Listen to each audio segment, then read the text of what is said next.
अदी शाहनाज शेख खेपुर ज़िले में सिविल अस्पताल में एक तो ज़ुल्म पियो थिए, डॉक्टर धिका पिया ॾियनि, थप्पू पिया हणनि मरीज़ खे। हिकु त की में सोशल वर्कर अदी शाहनाज शेख हक़ सच में आवाज़ उठायो आहे। की में त डॉक्टरनि खे वॾी बाह लॻी आहे खेपुराइन खे।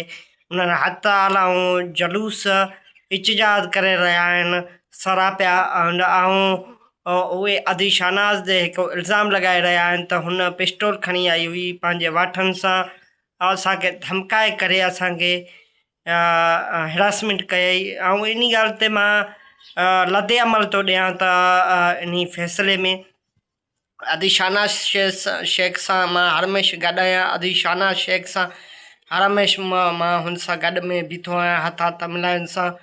अदी शाहनाज शेख हुन मज़लूम गरीब मिसकिन सां आवाज़ उठायो आहे ऐं हुन हर मज़लूम मिसकिन जे बारे में आवाज़ उठायो आहे, मज़लूमनि सां ऐं किथे ज़ातनि जे ख़िलाफ़ ऐं हरमेश मिसकिन गरीबनि सां मज़लूमनि सां साथ ॾिनो आहे।